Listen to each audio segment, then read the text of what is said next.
In the Oklahoman newsroom, it is time for the Red Zone. I'm Jenny Carlson here in studio with fellow columnist Barry Trammell, OU beat writer Joe Masato.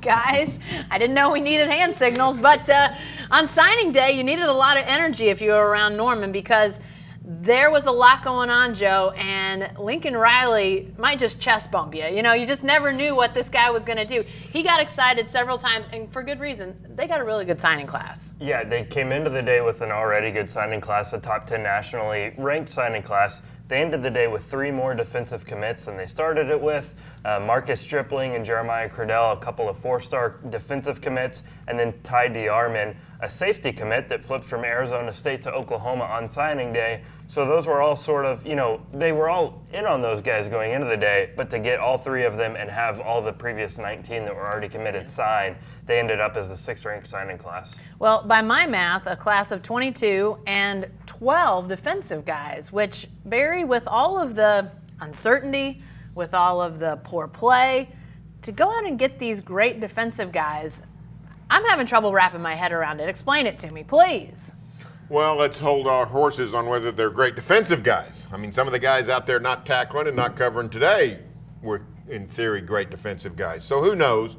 But it is interesting that Lincoln Riley and staff was able to sign defensive guys with the uncertainty of the coordinator job, with the reputation of this defense as being such a sieve.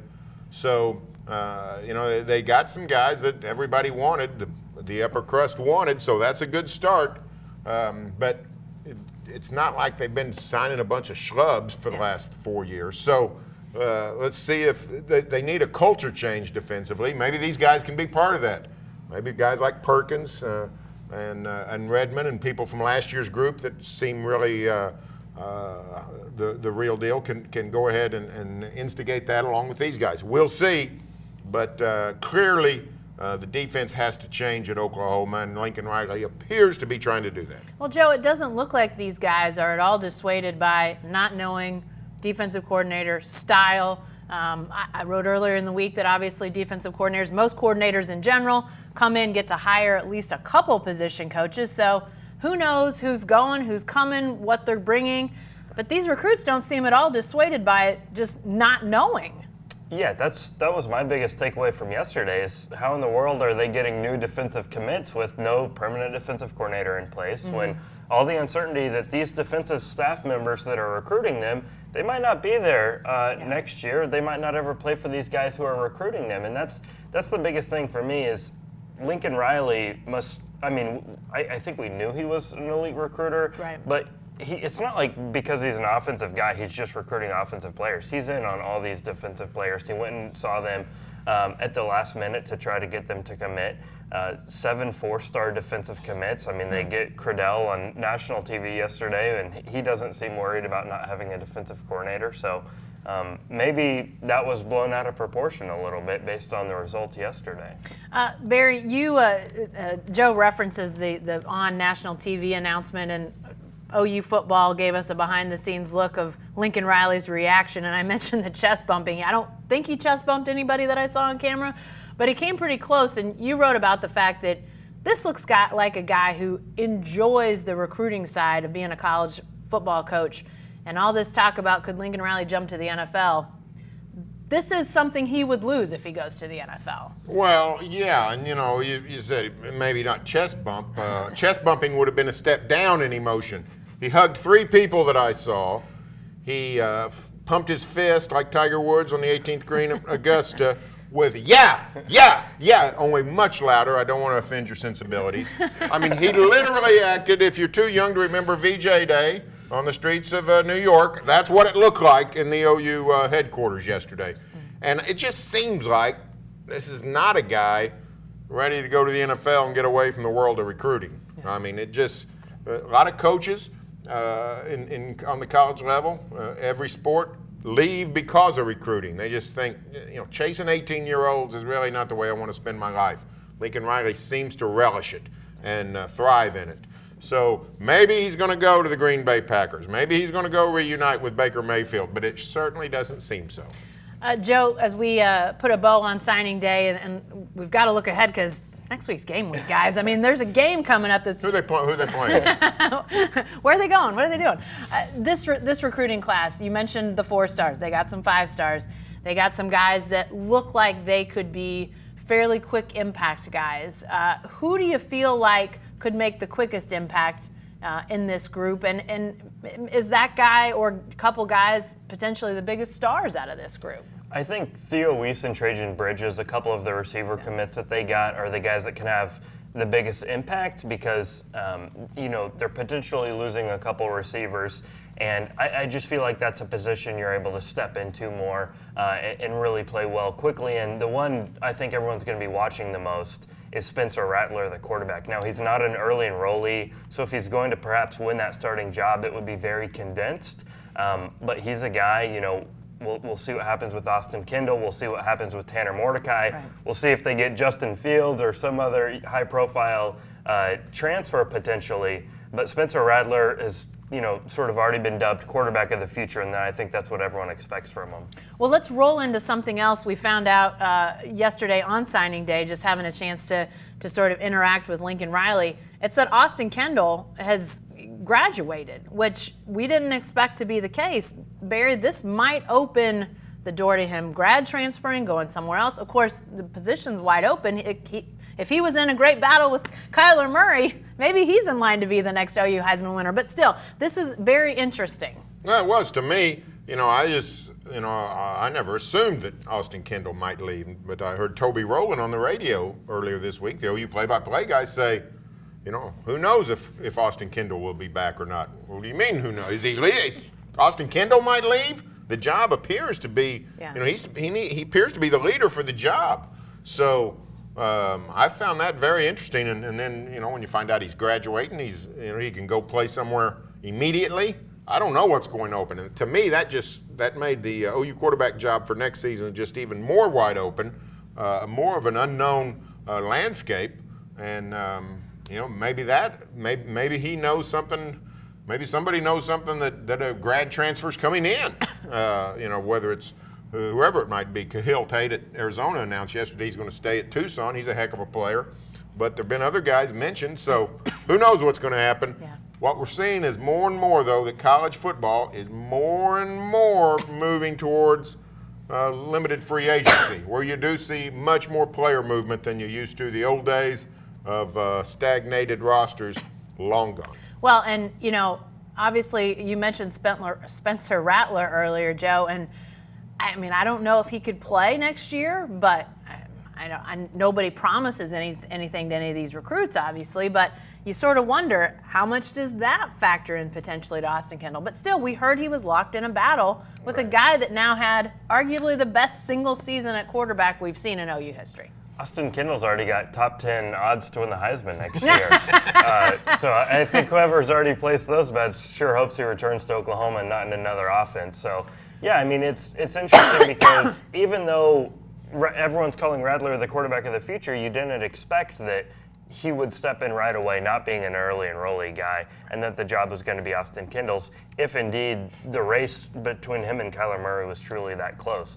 Now, another factor into that Lincoln Riley sort of hinted at yesterday is if OU is still going to play this grad transfer, just simple quarterback transfer game, you've got to convince Austin Kendall to still come back. You've got to convince Spencer Rattler to still stay in your class, even though they might be bringing in someone ahead of them. So it just seems like they've got a lot of options perhaps at quarterback, and that's because maybe from the outside we just don't know what those options might be or where those pieces may fall. It's all worked out great to this point, and you just kind of assume it's going to again, but obviously lots of moving parts there.